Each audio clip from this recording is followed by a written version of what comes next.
Buenas noches, bienvenidos a la conferencia del día de hoy. Vamos a esperar un momento y empezamos con esta importante conferencia.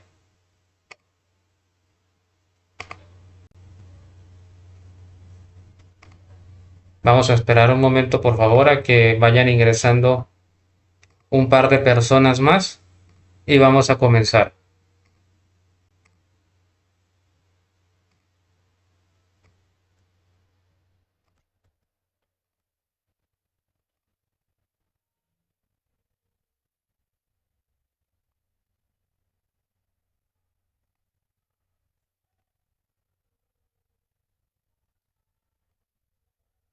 Bienvenidos a las personas que están ingresando. El día de hoy vamos a ver la conferencia número 1 del temario del autoconocimiento universal. Entonces, les agradecemos si pueden compartir la conferencia mientras esperamos que ingresen un par de personas más para comenzar.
Así vamos a comenzar. Esperemos unos 2 minutos más y empezamos esta conferencia.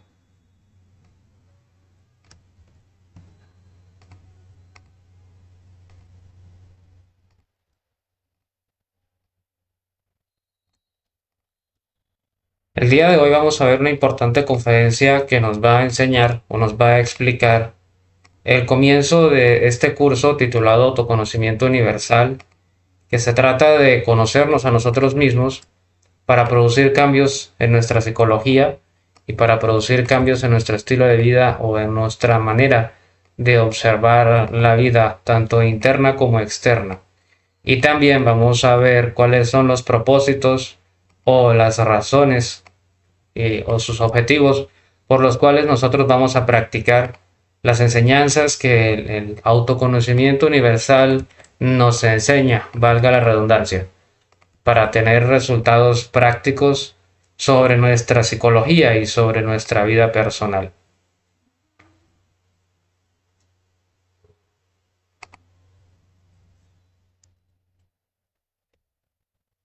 Muy bien, entonces vamos a comenzar este curso. Mi nombre es John Howard, soy conferencista del autoconocimiento universal de Bucaramanga, de Colombia.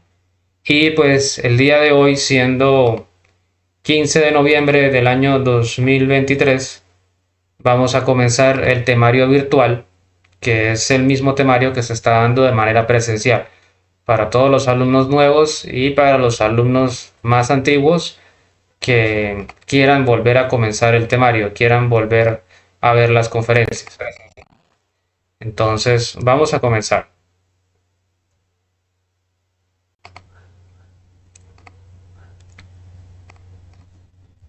Bienvenidos a la conferencia número 1 de fase A, titulada Conocimiento de sí mismo y objetivos.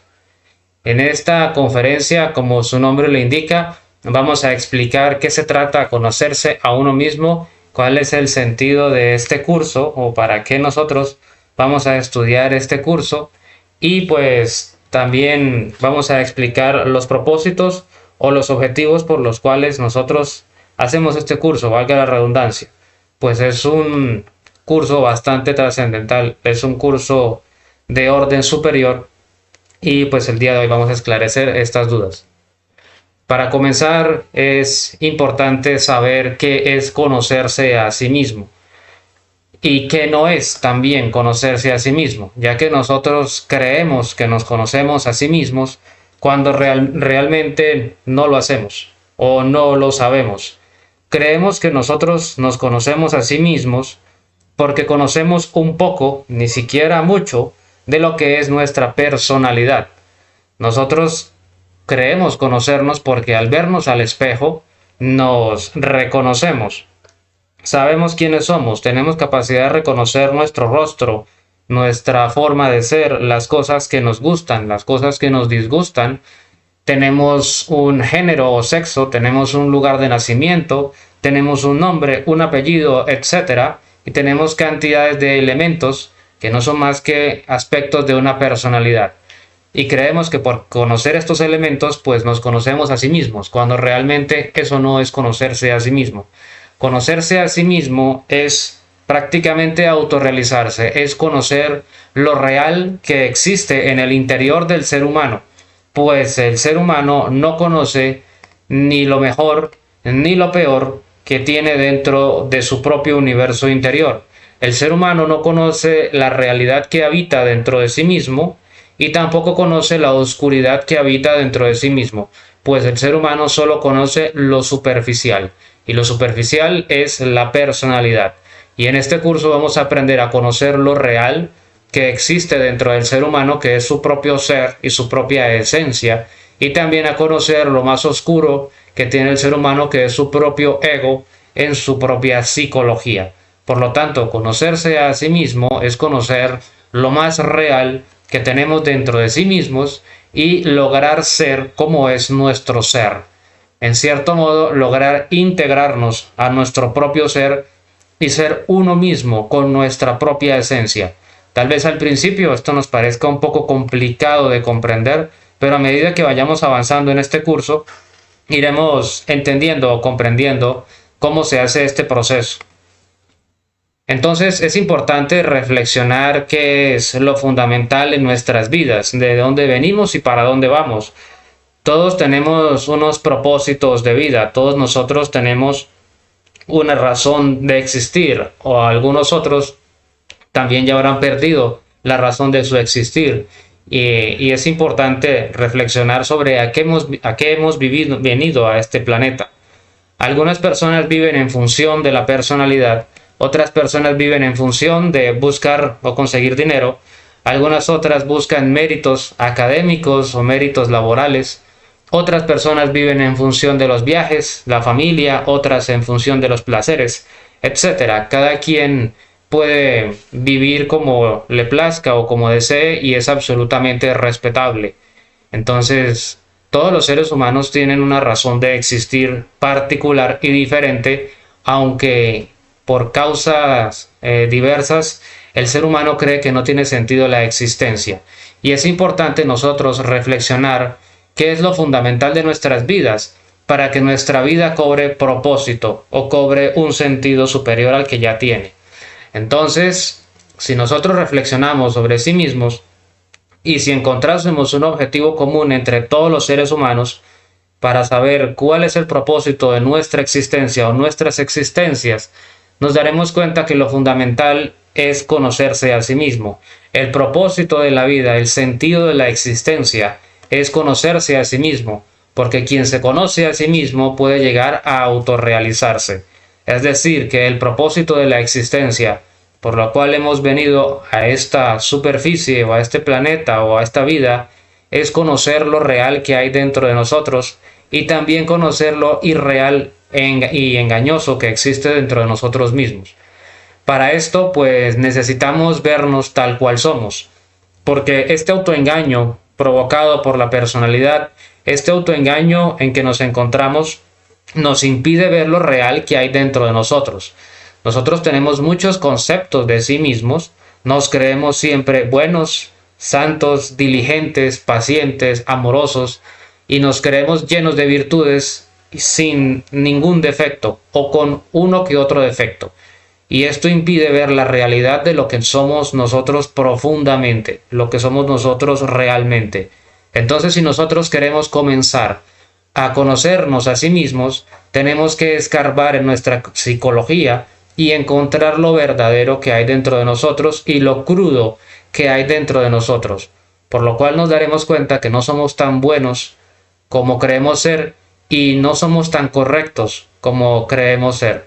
Cuando una persona empieza a hacer este proceso de conocerse a sí mismo, es un síntoma de que quiere cambiar y es un síntoma de que quiere ser una persona diferente. Y si lo llevase a la práctica, pues efectivamente podrá ser una persona diferente. La psicología no puede ser vista a través de los 5 sentidos. Ninguno de nosotros puede ver con los ojos físicos a simple vista, ver un sentimiento, ver un pensamiento o ver un deseo, pero porque no se puedan agarrar, tocar, olfatear, saborear, etc., no significa que no existan. Aunque nosotros no podamos coger con la mano un pensamiento, no significa que los pensamientos no existan. Y para hacer todo este tipo de observaciones y autoobservaciones, haremos uso de una facultad llamada la autoobservación o el sexto sentido. Esta autoobservación va a constituir uno de los fundamentos de la obra y va a constituir la principal herramienta que se va a utilizar en este camino del autoconocimiento universal. La autoobservación es la base y el eje de lo que veremos más adelante como la psicología o como la muerte psicológica. La autoobservación nos enseña a nosotros a reflexionar, a observar y hacia adentro, a juzgarnos a sí mismos y a desarrollar el autojuicio y la autocrítica, que es lo que verdaderamente nos va a conducir a una comprensión y a un cambio, si es que realmente queremos cambiar y ser una persona diferente. Entonces, esta es una facultad que no conocemos, nadie nos dijo que esto existía, ni en la escuela, ni en la universidad, ni en la casa, ni en la calle, pero ahora está a nuestro alcance aprender lo que es la autoobservación.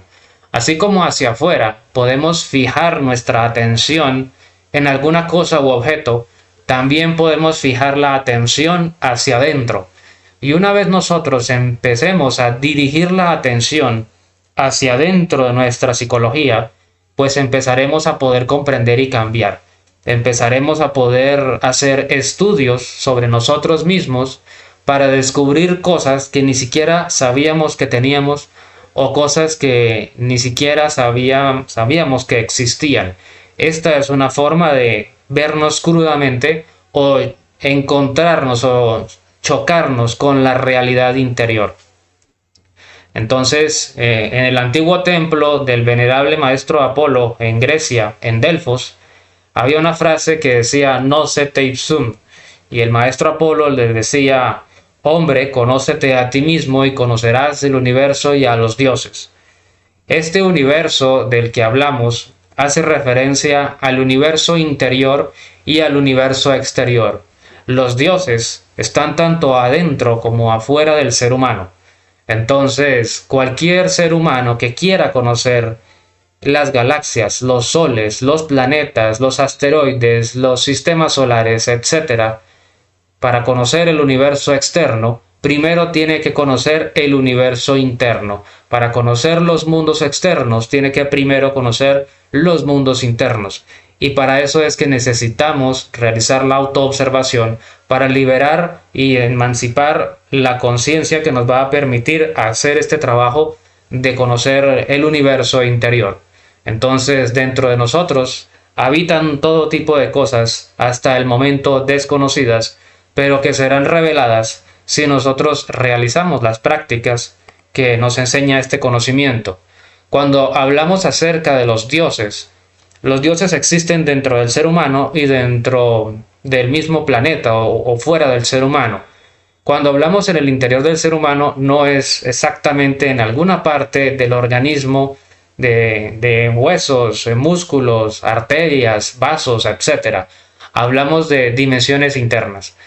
y nuestro ser se compone de chispas, se compone de pequeños fragmentos, se compone de átomos. Estos átomos pues son los que componen, valga la redundancia, nuestro propio ser. Y así como adentro encontramos un padre, una madre, afuera también. Así como adentro encontramos diversos dioses representados en los mitos griegos, mitos nórdicos y mitos egipcios, pues los encontraremos afuera también. Todo lo que va a estar adentro representa en muchos casos las chispas o partes del ser, y todo lo que está afuera representa también en muchos casos personas como nosotros que ya realizaron este tipo de trabajo, a los cuales los llamaremos maestros. Pues un maestro es una persona común y corriente que a base de voluntad y esfuerzos logró la llamada autorrealización, que es el objetivo que estamos buscando al aprender y enseñar este conocimiento. Entonces es posible que nosotros pertenezcamos a algún tipo de religión, ya seamos de Oriente o de Occidente. Es posible que nos estemos preguntando si esto es una religión y realmente no lo es. Esto lo que es una ciencia y es un estudio. El estudio de sí mismo y la ciencia de comprobar tanto lo que está dentro como lo que está afuera. Entonces vemos cómo nosotros y la humanidad hemos buscado a Dios en diferentes lugares. Hemos buscado a Dios por fuera a través de telescopios y demás objetos. Hemos buscado a Dios en templos, en sinagogas, en edificaciones, y hemos buscado a Dios por arriba y por abajo, por tierra, mar y aire, sin saber dónde se encuentra la divinidad. Decimos que Dios está en todas partes, pero en ninguna parte lo encontramos, porque no tenemos el conocimiento real de lo que es Dios. Son conceptos psicológicos y autoconceptos sobre lo que es Dios. Conceptos impuestos ya sea por la ciencia o por diversas religiones del mundo, tanto de Oriente como Occidente. Entonces, si Dios está en todas partes, ¿en qué parte de nosotros está Dios? Es importante reflexionar en esto, pues este conocimiento lo que nos lleva es a buscar al Dios que habita dentro de nosotros mismos, al Dios que habita en el interior de cada ser humano, o cada uno de nosotros, sin importar la edad, el sexo, género, la ubicación en la que se encuentre, sin tener en cuenta o sin importar la fe que profese, etc. Entonces, si nos damos cuenta, si hacemos una pequeña reflexión, podemos recordar que tal vez nunca en la vida hemos reflexionado sobre nosotros mismos. Tal vez nunca en la vida nos hemos tomado un momento para reflexionar si estamos procediendo de la manera correcta o estamos reflexionando el por qué cometemos errores o cuáles son las causas de los errores que cometemos. Entonces nosotros desvalorizamos mucho lo que es conocernos a nosotros mismos, porque pues ni siquiera sabíamos que eso existe. Nosotros casi que nunca en la vida, tal vez una o dos veces, hemos tratado de reflexionar y saber por qué hago lo que hago, por qué pienso lo que pienso, por qué siento lo que siento o por qué deseo lo que deseo. Simplemente nos movemos como humanoides, casi animalitos, sin capacidad de reflexionar sobre nuestros actos o nuestros sentimientos o nuestros pensamientos. Nosotros nunca tenemos tiempo para nosotros mismos, tenemos tiempo para todo tipo de ociosidades y también de necesidades, pero no tenemos tiempo para sí mismos. Y este conocimiento nos enseña a eso. Entonces es necesario conocer el mundo interior. El mundo interior no solo se compone de huesos, músculos, articulaciones, arterias, pulmones, órganos, etc., sino que más allá de la tercera dimensión, donde encontramos todos estos sistemas, tenemos unas dimensiones internas y superiores donde encontraremos aspectos diferentes, donde encontraremos todo tipo de novedades o todo tipo de misterios que no conocemos. Y son misterios porque somos ignorantes. Ignoramos lo que habita dentro de nosotros mismos o ignoramos lo que habita dentro de nuestra propia psicología. Y si queremos hacer el trabajo de conocerse a sí mismo, es obligatorio y es necesario conocer el mundo interior. Es por donde tenemos que empezar. Si empezamos conociendo el mundo interior, podemos transitar este camino del autoconocimiento universal. Entonces, nuestro universo interior se compone de tres grandes partes, entre otras, pero podemos empezar con, primero, el cuerpo físico o máquina humana. Este es el único que conocemos, los diferentes sistemas del cuerpo, los diferentes órganos y etcétera. Tenemos también el alma o mente, en el cual encontramos el 97% de nuestra esencia o conciencia atrapada en unos aspectos que llamamos los yoes o los defectos psicológicos, que entraremos en detalle un poco más adelante sobre lo que son los yoes psicológicos o los defectos. Y encontramos el 3% de conciencia libre, que es nuestro espíritu, es la luz, es lo real y lo verdadero que hay dentro de nosotros. Entonces encontramos que nuestro cuerpo físico es apenas una superficie, ni siquiera podemos ver nuestros órganos internos. La personalidad también es un aspecto superficial de sí mismo, pero con estos ojos, con esta nariz, boca, etc., no se puede conocer al alma y al espíritu. Requerimos de facultades o sentidos superiores para hacerlo. Entonces, el conocimiento nos enseña que tenemos un 97% de esencia atrapada y apenas un 3% de conciencia libre y despierta. Nuestro objetivo o nuestro trabajo o tarea en esta ciencia es despertar el 3% de conciencia libre, revolucionarla espiritualmente hablando, para que con la fuerza y el punto de apoyo podamos ir a liberar y pues emancipar o despertar ese 97% en que se encuentra atrapado. Y se encuentra así, de esta forma, para que podamos obtener la sabiduría que ahí se encuentra. Si esto no fuese así, si esa conciencia no estuviese atrapada, pues no habría sabiduría para nosotros. Entonces, dentro de cada uno de los defectos psicológicos se esconde la luz y el fuego, o la sabiduría y el amor, que nos va a hacer sabios y poderosos. Para nosotros practicar o para nosotros hacer este trabajo de conocerse a sí mismo, para nosotros lograr la sabiduría, el poder y la justicia, tenemos que conocer los 4 pilares de la sabiduría antigua, los cuales eran conocidos por todas las culturas antiguas y por las diversas religiones del mundo. Estos 4 pilares son la ciencia, el arte, la psicología y la mística. Entonces, el primer pilar siendo la ciencia nos enseña la comprobación, la experimentación, nos enseña el conocimiento del mundo interior. Es importante tener en cuenta que se llama conocimiento porque es de conocer, no de creer. Esto no es una creencia en la que un conferencista simplemente dice cosas y los estudiantes se creen todo lo que dice. Eso sería un fanatismo y sería una religión más de tantas religiones y cultos que existen en el mundo. El conocimiento de sí mismo, o el autoconocimiento universal, viene a enseñarle al ser humano las herramientas y las prácticas para que cada individuo, cada persona, verifique por sí mismo toda la información que se le ofrece o toda la información que se le entrega. Cada persona con la ciencia va a tener un método de comprobación, va a tener las herramientas para que haga sus propias investigaciones, para que responda a sus propias inquietudes. A través de la ciencia, de la práctica de la ciencia, cualquiera de nosotros puede conocer el mundo interior, conocer la realidad del mundo interior. También comprobar diversas cosas que se enseñen o resolver diversos problemas de la vida cotidiana incluso. Pero siendo también algo importante la experimentación. Una cosa es que nosotros hablemos sobre algo y otra cosa es vivirlo. Nosotros podríamos teorizar sobre lo que es el agua, ¿sí? Lo que se siente el agua, cómo se ve el agua, a qué huele el agua y a qué sabe el agua, pero otra cosa diferente es tirarse al agua y nadar. Esa es la diferencia entre la comprobación y la teoría. También podríamos hacer conjeturas teóricas sobre lo que es el fuego y a qué huele el fuego y la apariencia que tiene el fuego, y otra cosa es meterle la mano al fuego.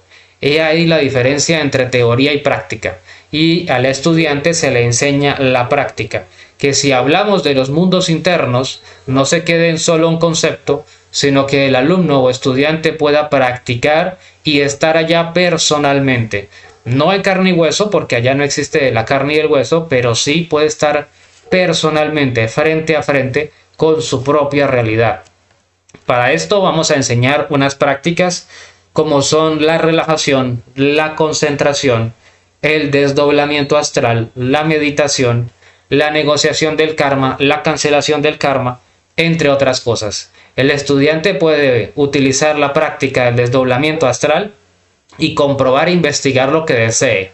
El estudiante puede practicar la meditación reflexiva y obtener la sabiduría de los problemas que ha tenido en su existencia. También puede elevar su conciencia a dimensiones superiores haciendo uso de la meditación trascendental. El estudiante también puede utilizar la concentración y la relajación para cambiar su propia psicología, para propiciar su propio despertar de la conciencia. Y también incluso a través de la cancelación y la negociación del karma, el estudiante puede resolver una variedad de problemas o una gran cantidad de problemas y tener una vida menos tortuosa o menos terrible o menos incontrolable. Entonces, la práctica hacia el maestro, por eso debemos practicar hasta triunfar. A medida que avance el curso, iremos dando estas prácticas para que obviamente sean realizadas, y a medida de que se vayan realizando las prácticas, iremos adquiriendo dominio sobre ellas. Tal vez al principio obtendremos pequeñas comprobaciones, pequeños síntomas, pequeños resultados, pero a medida de que nosotros hacemos algo, pues ese algo se va perfeccionando. Cuando éramos muy pequeños, a medida que íbamos aprendiendo a caminar, aprendimos a caminar. A medida que íbamos aprendiendo a escribir, resultamos escribiendo, y así con aprender a leer, etc. Entonces, ¿cómo se aprende a hacer algo? Pues haciéndolo. Los niños aprenden a caminar caminando, aprenden a hablar hablando y aprenden a escribir escribiendo. Así es todo en la existencia, se aprende haciendo. Y por eso es que se enseñan las prácticas, para que se ejecuten y se gane pues dominio sobre ellas. El segundo pilar es el arte. El arte tiene que ver con la creación, con la regeneración, con las posibilidades del ser o de ser. Hemos visto en diversos mitos antiguos y en diversas culturas la mención de la fuente de la eterna juventud. Hemos escuchado hablar sobre el Santo Grial. Habíamos escuchado que los conquistadores venían a América también en búsqueda de la fuente de la eterna juventud. Hemos escuchado que el Santo Grial ha pasado de un maestro a otro, de una personalidad a otra, y quien beba el Santo Grial pues obtendrá poderes inimaginables. También existen otros diferentes mitos como la magia de los alquimistas medievales, la transmutación del plomo en oro, etc. Y es el arte al que nos estamos refiriendo, el arte, pero el arte de crear. No es el arte de las películas, las canciones, los cuadros, las pinturas, no es eso, es la creación, pues la energía creadora sexual está relacionada con el origen de un planeta, el origen de una galaxia, un sistema solar y hasta el origen de un universo. Entonces, así como el universo fue creado a través del arte y la energía sexual, el ser humano debe crear su propio universo individual también a través del arte y también a través de la energía sexual. Por eso se relaciona con la creación, la formación de lo que todavía no tenemos y la regeneración de lo que ya tenemos, como es por ejemplo el cuerpo físico. El arte tiene la capacidad de regenerar nuestras células, neuronas, etc. y nos posibilita, nos faculta para hacer, nos da posibilidades de hacer. Entonces, el arte, la suprasexualidad, nos confiere el poder. Y para nosotros, pues, el poder es de lo más importante. Nosotros realizamos la alquimia para un gran propósito, que es obtener los cuerpos superiores existenciales del ser. Actualmente solo conocemos un solo cuerpo, que es el cuerpo físico, y no conocemos más, sin saber que tenemos una serie de cuerpos. Necesitamos del arte o de la alquimia para fabricar los demás cuerpos. Así como el cuerpo físico fue producto de la unión de un óvulo y un espermatozoide, de una fuerza masculina y una fuerza femenina, pues nuevamente el varón debe unirse con una mujer y una mujer debe unirse con un varón para nuevamente crear. Es decir, el esposo con su esposa o la esposa con su esposo se unen para generar estas creaciones suprasensibles o suprasexuales. Estos cuerpos superiores se necesitan para dominar las dimensiones superiores. Actualmente podemos conocer las dimensiones superiores de una forma relativamente limitada, pero una vez el ser humano empiece la conquista de los cuerpos solares, pues empezará a tener algo de dominio sobre las dimensiones que no conoce, las dimensiones superiores. Entonces vemos la suprasexualidad o la alquimia reflejada en prácticamente todas las culturas antiguas. Vemos símbolos fálicos en diversas partes del mundo, en toda la cultura precolombina, aunque sea de mayas, aztecas, muiscas, incas, chibchas, etc., encontramos símbolos fálicos y encontramos esculturas que representan posiciones sexuales. En algunas otras zonas de Europa también encontramos monumentos fálicos. El mismo obelisco, que proviene del antiguo Egipto, es un símbolo fálico, y el obelisco lo encontramos en muchas ciudades del mundo, como Washington, como en las diversas ciudades de Argentina, no solamente en La Plata, sino en Buenos Aires también, en varias ciudades que han tenido influencia masónica, pues han erigido este símbolo fálico que es el obelisco. También en Oriente encontramos el lingam, que no es más que la unión entre el varón y la mujer. Vemos en el lingam la unión entre el falo y el yoni, formando pues una unión sexual. Incluso la magia tántrica o el Kama Sutra proviene de la sabiduría asiática o de la sabiduría dejada por los maestros en Asia. Entonces, el suprasexo es lo que faculta al ser humano para reconducir su energía creadora sexual hacia arriba y hacia adentro y poder regenerar lo que tiene que regenerar y crear lo que tiene que crear. Entonces, esto se resume en la cópula sexual sin perder la energía sexual. Cualquier ser humano, prácticamente, o casi cualquier ser humano, conoce lo que es la sexualidad, pero lo que no conoce es el correcto uso o el sabio uso de esta sexualidad. Y este conocimiento le enseña a corregir su conducta sexual o le enseña a cambiar el comportamiento sexual, de cambiarlo, de que ya no vaya hacia afuera, sino hacia adentro, que no vaya hacia abajo, sino hacia arriba, para que deje el ser humano de destruirse y empiece a reconstruirse. Para eso se hace una práctica. Esta es la práctica de alquimia. Esta es la práctica de la transmutación del plomo en oro, del Sahaja Maituna, del arcano AZF, etc. Son simplemente muchos nombres que se lo colocan a la misma cosa. Para realizar la práctica de la transmutación sexual en pareja o la alquimia, se requiere de cierta protección llamada belilín y círculo mágico, que la enseñaremos más adelante para las personas que se quieran mantener viendo este curso. También se realiza una súplica de asistencia al Padre Interior y a la Madre Divina para la práctica, los cuales son dos partículas, dos átomos que tenemos en nuestro ser, en nuestro interior. Se prende el fuego con caricias y besos hasta lograr una perfecta lubricación del yoni femenino para la penetración, es decir, que los dos cuerpos, los dos organismos, tienen que estar en condiciones adecuadas para poder proceder a la conexión o penetración del lingam en el yoni, es decir, del varón en la mujer. Y el proceso respiratorio tiene 3 etapas. Entonces, esta es una práctica de tipo sexual que es más respiratoria que mecánica, más respiratoria que de movimiento. Se inicia un proceso respiratorio en que ambos, varón y mujer, van a inhalar obviamente el aire, una inhalación durante aproximadamente 20 segundos, mientras imaginan la entrada del aire a los pulmones y luego lo llevan a las glándulas sexuales, siendo obviamente en el varón los testículos y en la mujer los ovarios. Luego se ha de retener el aire la retención durante aproximadamente 20 segundos, donde se ha de imaginar y sentir un hilo de oro que asciende por la columna hasta el entrecejo. Este hilo de oro va a subir por la médula espinal hasta el entrecejo. Y luego una exhalación de aproximadamente 20 segundos también, mantranizando lenta y alargadamente el mantra I, el mantra A y el mantra O, vocal por vocal, repitiendo todo el procedimiento respiratorio para cada vocal. Entonces, cada persona en la cópula, en la pareja, va a inhalar, retener y exhalar y de manera continua todo lo que su capacidad pulmonar le permita.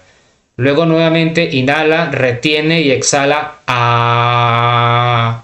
Nuevamente inhala, retiene y exhala. O.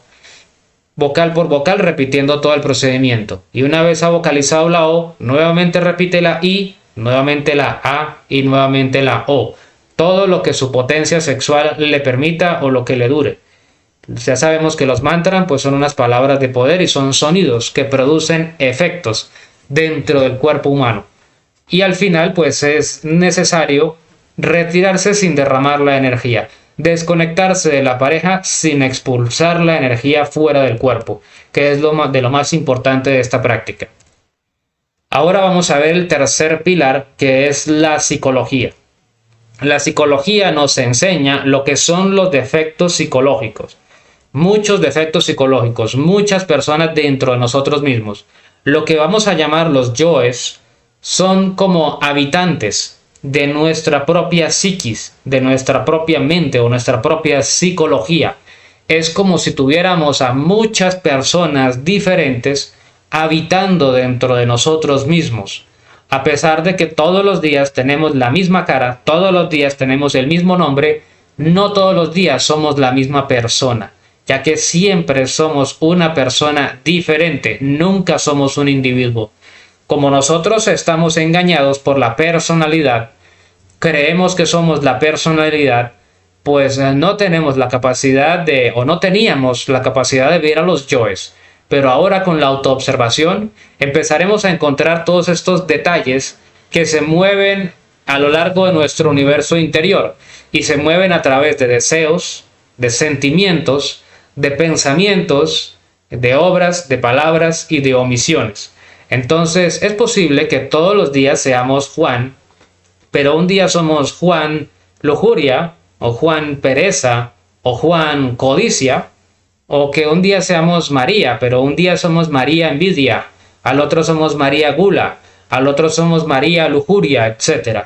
Los yoes psicológicos se han agrupado en 7 cabezas de legión, que son ampliamente conocidas por las religiones, y que son la pereza, la codicia, la lujuria, el orgullo, la ira, la gula y la envidia. Estas 7 cabezas de legión agrupan toda nuestra psicología, pero a su vez de ella pues se ramifican muchas cosas más, como los miedos, los celos, las frustraciones, la tacañería, la ociosidad, los vicios, las adicciones, las mañas, la violencia, la pasividad, la inercia y una cantidad casi incontable de defectos psicológicos. Entonces, cualquier ser humano tiene la capacidad de darse cuenta si está molesto, si está triste, si está cometiendo algo equivocado, si está sintiendo placer, si está sometido bajo un vicio o bajo una adicción. Cualquier ser humano puede darse cuenta sus sentimientos, cualquier ser humano puede darse cuenta de sus pensamientos o sus deseos, al menos los más superficiales. Pero lo que no sabíamos es que podemos destruir todos estos deseos, sentimientos, pensamientos, voluntades, etc. Todos nuestros miedos pueden ser destruidos, todos nuestros sufrimientos pueden ser destruidos, todas nuestras angustias, preocupaciones, todas nuestras inseguridades o todo aquello que nos hace sufrir, pero también que nos hace gozar. Todo aquello que nos somete, que nos encadena, que nos condiciona, que nos encierra o que nos ciega, todo puede ser destruido a través de la práctica de la muerte psicológica. Entonces, todos estos detalles que estamos mencionando se personifican con el nombre de yoes, y todos esos yoes habitan la psicología. Nosotros hemos escuchado hablar de estos temas del trastorno bipolar, de las personalidades múltiples, etc., sin saber que todos los seres humanos padecemos de personalidades múltiples. Cada defecto psicológico tiene su propia parte de personalidad. Cada uno de los yoes tiene su propia forma de pensar, su propia forma de sentir, su propia forma de hablar, de obrar, de omitir y su propia forma de desear. Entonces, cuando somos una persona sumergida en la desesperación, pensamos de una manera muy diferente a cuando estamos embriagados con el placer y con la alegría. Cuando estamos sometidos por la violencia y la furia, somos muy diferentes a cuando estamos sumergidos en la pereza. Tenemos unas formas de pensar y de sentir muy diferentes dependiendo de la disposición de ánimo en la que nos encontremos. Y lo que vamos a buscar en este conocimiento es la destrucción total de estos aspectos para ganar conciencia y para buscar lo que es correcto. Entonces, en la psicología lo que se nos enseña es a eliminar los defectos para liberar la conciencia atrapada. Si recordamos hace un momento dijimos que tenemos un 97% de conciencia atrapada, pues a través de la psicología es que vamos a liberar ese 3% restante. Vemos en todas las culturas y religiones antiguas cómo se relatan sucesos de guerras, como por ejemplo aquí en Occidente tenemos el combate entre David y Goliat, lo cual representa el 3% contra el 97%, cómo David golpea a Goliat con la roca en la frente, símbolo la roca del sexo y en la frente de la autoobservación. También encontramos en la cultura islámica de los hermanos musulmanes la eliminación de los infieles o la muerte de los infieles, que no es más que la eliminación de los yoes psicológicos. También encontramos en Asia con nuestros hermanos budistas e hinduistas el Mahabharata y el Ramayana, de cómo sucesos de guerras entre el bien y el mal y cómo se combaten hordas de demonios, los demonios Rakshasas del demonio Ravana, combatidos por Rama para liberar a Sita, que es la conciencia.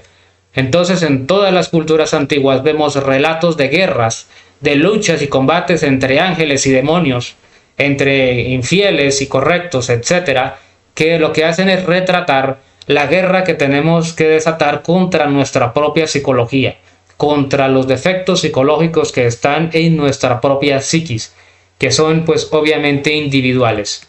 Entonces, para uno hacer esto requiere de una práctica. Para que un ser humano común y corriente como nosotros, logre la perfección, tiene que eliminar toda imperfección. Para ganar fortaleza, se tiene que eliminar toda debilidad. Entonces, para lograr esto, se hace a través de una práctica llamada la liberación de la conciencia, o el método para la liberación de la conciencia, la llamada muerte en marcha. Cuando nosotros en este curso hablemos de muerte, principalmente nos vamos a referir a la muerte psicológica o a la muerte en marcha. Lo primero que hay que hacer para practicar la muerte es autoobservarnos nuevamente. Autoobservarnos a cada instante para poder descubrir los diferentes defectos que se nos manifiestan. Y se manifiestan a través de mente, emoción y deseos, voluntades, etc. Cualquiera de nosotros pues tiene capacidad de observar lo que es la angustia y la desesperación. Pues eso es un pensamiento y es un sentimiento. Es una conjunción doble. Cualquiera de nosotros puede experimentar el desánimo, lo cual es un sentimiento. Cualquiera de nosotros puede experimentar el recuerdo, lo que es de la mente. Los planes, las fantasías, lo cual es también de la mente. Cualquiera de nosotros puede sentirse frustrado por no cumplir un deseo, lo cual pues también es obviamente el deseo en sí mismo. Entonces vamos a autoobservar lo que llamaremos los centros inferiores, que veremos más adelante, y pues en estos centros inferiores, en el deseo, en la emoción, en el pensamiento y en la voluntad, es donde vamos a encontrar los defectos psicológicos. Una vez hemos descubierto un defecto, debe ser enjuiciado o juzgado hasta comprenderlo. A veces esto no se entiende, pero podemos entenderlo de una forma. ¿Cómo somos nosotros cuando juzgamos a las demás personas? ¿Cómo somos nosotros cuando juzgamos a alguien de chismoso, cuando juzgamos a alguien de entrometido? ¿O cómo somos cuando juzgamos a alguien de que algo hace mal, que algo hace incorrecto, de perezoso, de vicioso, etcétera? Todos esos juicios que lanzamos constantemente contra las demás personas, pues ¿cómo sería si en vez de estar juzgando a los demás, nos juzgáramos a sí mismos y emitiéramos esos juicios contra nosotros mismos? ¿Cómo sería si nosotros reconociéramos que los chismosos somos nosotros, que los violentos somos nosotros, que los groseros somos nosotros, que los perezosos, codiciosos, tacaños, envidiosos, celosos somos nosotros mismos? Entonces, cuando nos juzgamos a nosotros mismos, nos autocriticamos, podemos descubrir el defecto psicológico y podemos comprenderlo. Una vez ya sabemos que eso es un defecto y que yo me quiero quitar ese defecto de la envidia, ese defecto de los celos, ese defecto de la pereza, pues el tercer paso es pedir a la Madre Divina que lo elimine, ya que nosotros solos no podemos. Se requiere una influencia electrónica o un poder electrónico que solo lo posee el átomo de la Madre Divina para desintegrar los, valga la redundancia, los mismos átomos que componen los defectos psicológicos y liberar los electrones, que es la conciencia atrapada. Entonces, algunos amigos y algunos hermanos religiosos pueden llegar a observar sus defectos y llegan también incluso a reflexionar sobre sus llamados pecados, pero no producen cambios en su psicología porque no los eliminan.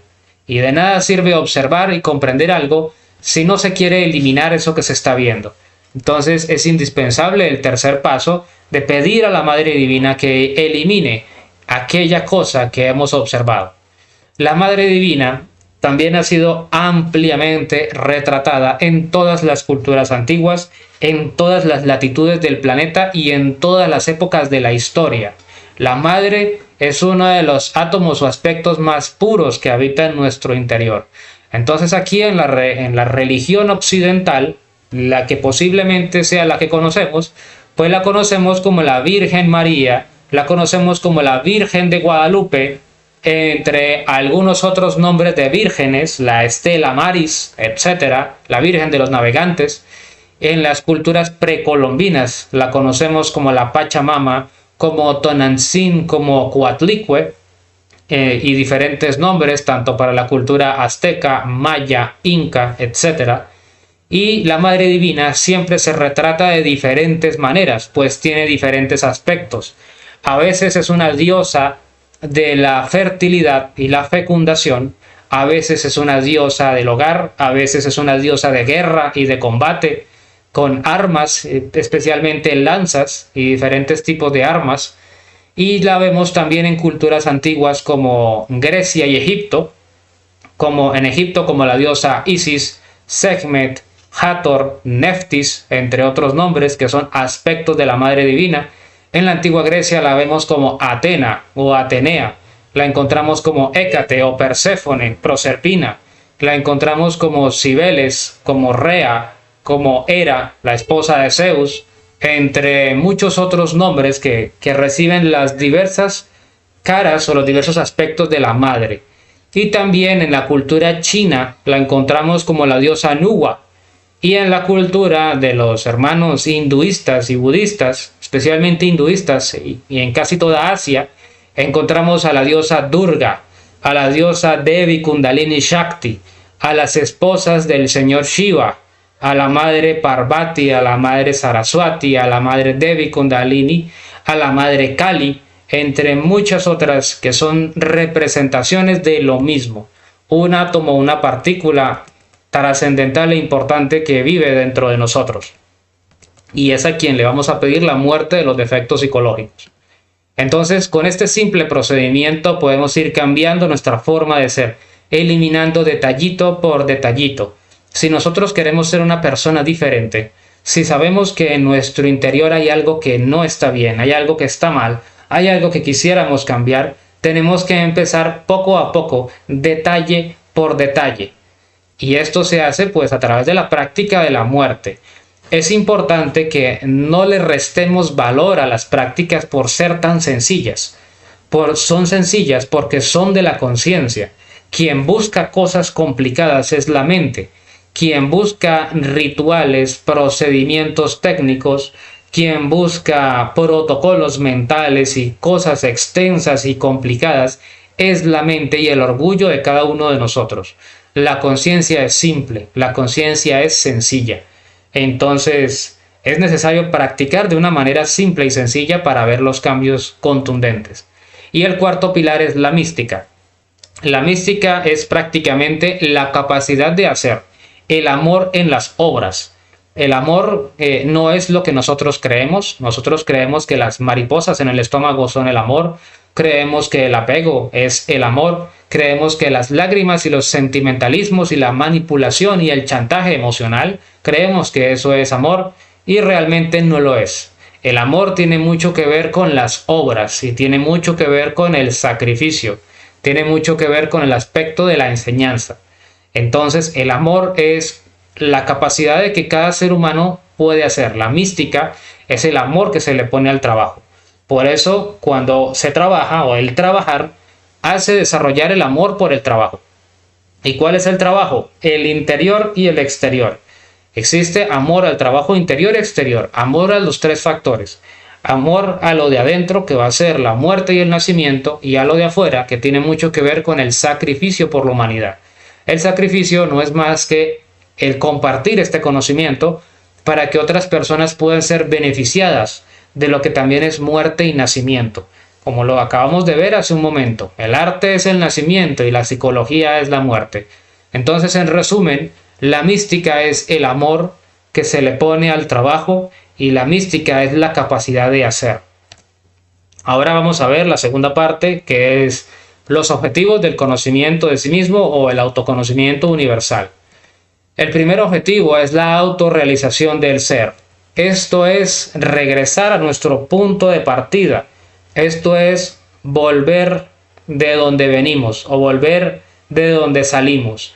Más adelante en todo el curso iremos explicando cada cosa. No podemos resumir todo el curso en esta conferencia, pues cada conferencia tiene su propio afán, cada conferencia tiene su propia enseñanza, y aquí solamente mencionamos cuáles son los objetivos. Entonces, la autorrealización es que nuestra chispa, nuestra esencia y nosotros mismos regresemos de manera triunfante a donde venimos, o de donde salimos, al absoluto. Y regresemos pues con el 100% de conciencia libre y despierta. La regeneración del ser humano no solamente va a ser biológica, sino también psicológica y espiritual. Es indudable que el ser humano se ha degenerado, y la degeneración no es un insulto. Degeneración es el daño en el genoma. Es cuando el ADN pues se ha modificado de alguna manera por alguna enfermedad o por algún vicio. Es obvio y es muy palpable que un vicio nos puede producir un daño en el genoma que se va a traducir en una enfermedad congénita. Todos sabemos que son esas enfermedades hereditarias, esas enfermedades congénitas. Obviamente eso es un daño en un genoma, en el ADN, y no por eso es un insulto. Entonces, los seres humanos nos encontramos muy degenerados a como éramos antaño.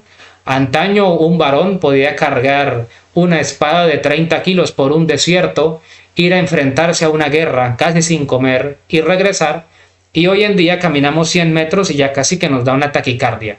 Qué gran ejemplo pues de lo decrépito a lo que ha llegado nuestro cuerpo físico, tanto por mala alimentación como por algunas cosas. Entonces este conocimiento nos enseña a regenerar este cuerpo, a recuperar las neuronas, recuperar la potencia sexual y restablecer muchos procesos que se encuentran mal, se encuentran heridos, dañados, enfermos.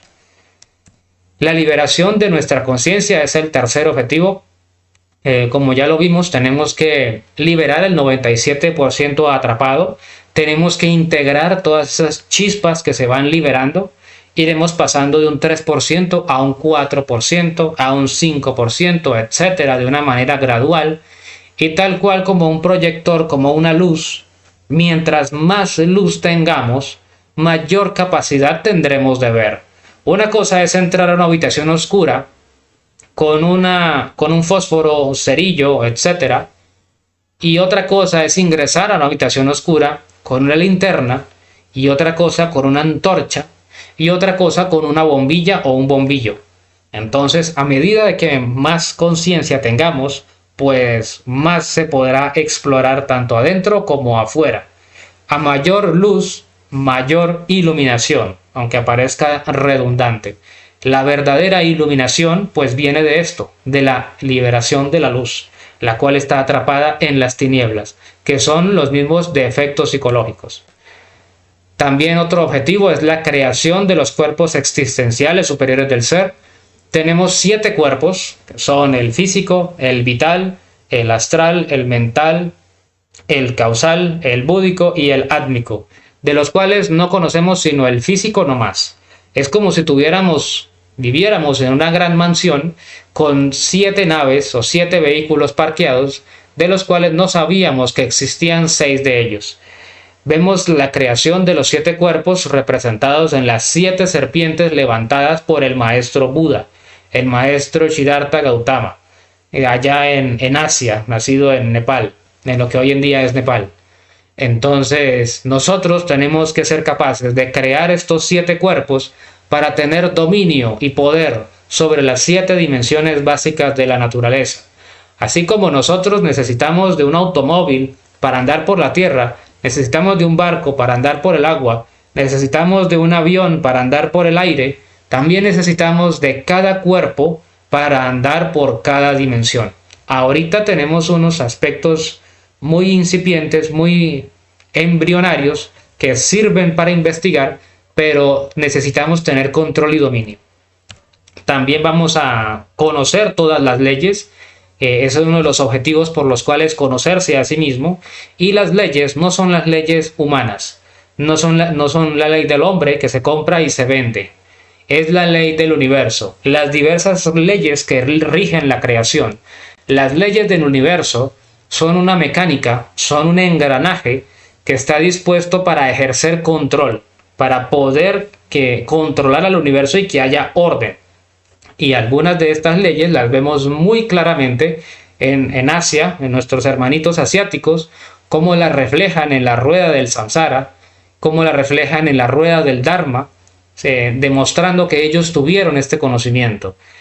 Vamos a enseñar leyes en este curso de 75 conferencias, vamos a enseñar leyes como la de karma y dharma, la de evolución e involución, la ley de retorno y recurrencia, la ley de octavas y la ley de entropía, entre muchas otras leyes que el ser humano puede ir investigando por sí mismo, como la ley del 3, la ley del 7, la ley del amor, que ya son cosas muy elevadas, pero que eventualmente pueden estar en nuestras manos. También vamos a lograr el conocimiento de las dimensiones superiores, porque así como el cuerpo físico no es lo único que hay, pues el plano físico tampoco es lo único que hay. Vivimos en 3 dimensiones, que son largo, ancho y alto, la tridimensión de Euclides, pero más allá hay una 4ª, 5ª, 6ª y 7ª dimensión. Y creando los cuerpos correspondientes tendremos poder y dominio sobre esas dimensiones. Por ahora, estas dimensiones pueden ser perfectamente visitadas y para eso enseñamos las prácticas de la ciencia, para que si hablamos de, por ejemplo, el plano astral, pues cualquier alumno, cualquier estudiante pueda ir a conocer el plano astral. Y pues el plano astral de las dimensiones, el astral es prácticamente como el más popular, el más conocido en la vida cotidiana. Las otras dimensiones casi no se conocen, pero entonces pues si hemos sido una persona con la inquietud de conocer el plano astral, pues con este curso perfectamente vamos a enseñar las prácticas para lograrlo. También otro de los objetivos es encarnar al Cristo individual, y es necesario esclarecer lo que es el Cristo. Cristo es una energía que es parte de las 3 fuerzas primarias de la creación. Entonces, cada ser humano tiene su propio Cristo o su propio Cristo interior. Cuando un individuo común y corriente, como cualquiera de nosotros, logra cierto proceso de avance, un avance bastante grande y bastante avanzado, logra lo que se llama la cristificación. Y este proceso es un proceso que han vivido todos los maestros, como el maestro Buda, Krishna, Mahoma o Muhammad, el maestro Jesús o Yeshua o el maestro Averamiento, el maestro Quetzalcoatl, el maestro Hermes Trismegisto, el maestro Abraham, entre muchos otros, que no es más que encarnar a su propio Cristo individual. Entonces esto lo explicamos para que no nos confundamos y no pensemos en el maestro Jesús, al cual decimos que ignorantemente que solo Él es el Cristo. Cristo es una energía que cualquier ser humano puede encarnar. Entonces no nos confundamos con Jesús el Cristo, que es uno de tantos Cristos como Buda o como Mahoma. También se logra el proceso de resucitar en sí mismo. Más adelante veremos lo que es el nacimiento segundo y lo que es la muerte y resurrección de un maestro, lo cual pues es un proceso extremadamente avanzado en el cual se pierde la vida, pero se vuelve a obtener la vida a través de procesos de alta magia. Lograr la individualidad sagrada es otro de los objetivos, porque tenemos que reconocer que no somos auténticos individuos, estamos totalmente fragmentados psicológicamente hablando en millones, millares de defectos psicológicos. Y una vez logremos toda la destrucción de todos los defectos, la integración de todo el 100% de la conciencia, la integración de todas las partes del ser, ahí es donde lograremos la individualidad sagrada, lo cual todavía no la hemos logrado, no somos individuos. Entonces, ya para terminar, este conocimiento que están por adquirir, este conocimiento que van a aprender en estas 75 conferencias, es el mismo conocimiento que ha estado en todas las latitudes del mundo, en todas las religiones del mundo, en todas las épocas de la historia de la humanidad. Es el conocimiento enseñado por el venerable maestro Quetzalcoatl o el maestro Kukulcán en la cultura azteca, en la cultura maya. El conocimiento enseñado por el maestro Huiracocha entre los incas. Es también el conocimiento de la mitología nórdica, griega y egipcia, en donde encontramos dioses que hacen proezas. Encontramos similitudes de dioses como Thor, Hércules y Horus, que se enfrentan a serpientes y las vencen y las derrotan. Eventos apocalípticos en los que hay batallas entre el bien y el mal. Dioses que controlan el rayo, como como Thor, como Zeus, como Perún, en la mitología eslava y armenia, entre otros. Vemos tríadas como por ejemplo Zeus, Poseidón y Hades, Horus, Osiris e Isis. Encontramos a Thor, a Odín y a Loki, etc. Y es pues este mismo conocimiento, pero enseñado de una forma diferente. También es el mismo conocimiento que todos los maestros de la historia de la humanidad intentaron enseñar y bueno, efectivamente enseñaron, pero que tristemente ha sido tergiversado. Es el conocimiento que tuvo Abraham, que tuvo el maestro Yeshua, que tuvo Muhammad o Mahoma, que tuvo Krishna, que tuvo Buda en las diferentes partes del mundo, como Buda, que nos enseñaba el recto sendero, los 4 rectos o los 8 rectos, las guerras que vemos en el hinduismo contra los defectos psicológicos, al igual que en el islam, la eliminación de los pecados que vemos en el cristianismo, la superación de las pruebas que vemos en la vida de Abraham y que vemos también en muchos otros lugares, en muchas otras culturas, en la cultura de los celtas, de los armenios, de los eslavos, de los árabes.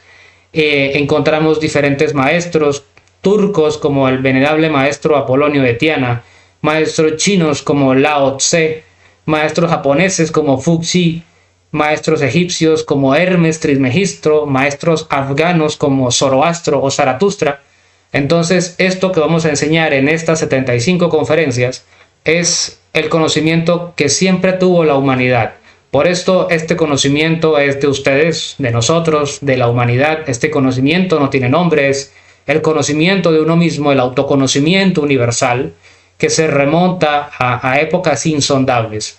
Ahora la diferencia es que en este año, en este siglo XXI, en este año 2023, pues se enseña de una forma explícita, de una forma develada, de una forma explicada, de una forma masticada, para que cualquier individuo, cualquier ser humano común y corriente, cualquier persona de la vida cotidiana, de la vida normal, logre el estado de maestría como todos estos personajes de la historia de la humanidad, como Quetzalcóatl, como Krishna, como Hércules, etc.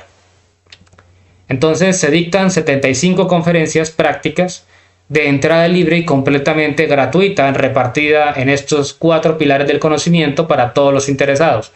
Y los invitamos a asistir a cualquiera de nuestras páginas o nuestras salas. Entonces, este curso pues es una fase A de 50 conferencias, una fase B de 25. Siempre es gratuito, ha sido, es y será gratuito. Todas las conferencias siempre son y van a ser gratis y no pueden ser cobradas, ni de manera directa o de manera insinuada o indirecta. También este conocimiento se va a dar en esta página, pero para las personas que se encuentren en Colombia, en México o en Perú, pues existen salas físicas. Entonces, quienes se encuentren en estos países, en México, en la capital, en Colombia, en Bucaramanga, y en Perú, en Huancayo, pues entonces pueden contactarse conmigo a través del Messenger para que puedan asistir a las conferencias de la sala física. Si se les dificulta por distancia asistir a una conferencia física, pues se puede asistir a las conferencias virtuales. Entonces, esta ha sido la conferencia del día de hoy y les agradecemos por haber asistido a la primera conferencia de este temario. Vamos a revisar si tenemos inquietudes y saludamos a quienes nos acompañaron: a Rosario, Sara, Rebeca, Edinson, Johanna, a Cami, Antonio, Santiago, Manuel y Antonio nuevamente, y a todas las personas que pues nos verán después en la retransmisión o en la grabación. Si tenemos alguna pregunta la podemos hacer ahora, y si no, pues consideramos ya terminada esta conferencia por el día de hoy. Y muchas gracias a ustedes también por la asistencia. Y las personas aquellas que quieran hacer una pregunta y estén viendo la conferencia grabada, pueden dejarnos las preguntas a través de el Messenger o a través del WhatsApp, que lo estaremos publicando en esta página de Facebook, Autoconocimiento Universal. Entonces, les agradecemos por haber asistido, les deseamos que tengan una buena noche o un buen día donde quieran que se encuentren, y hasta luego.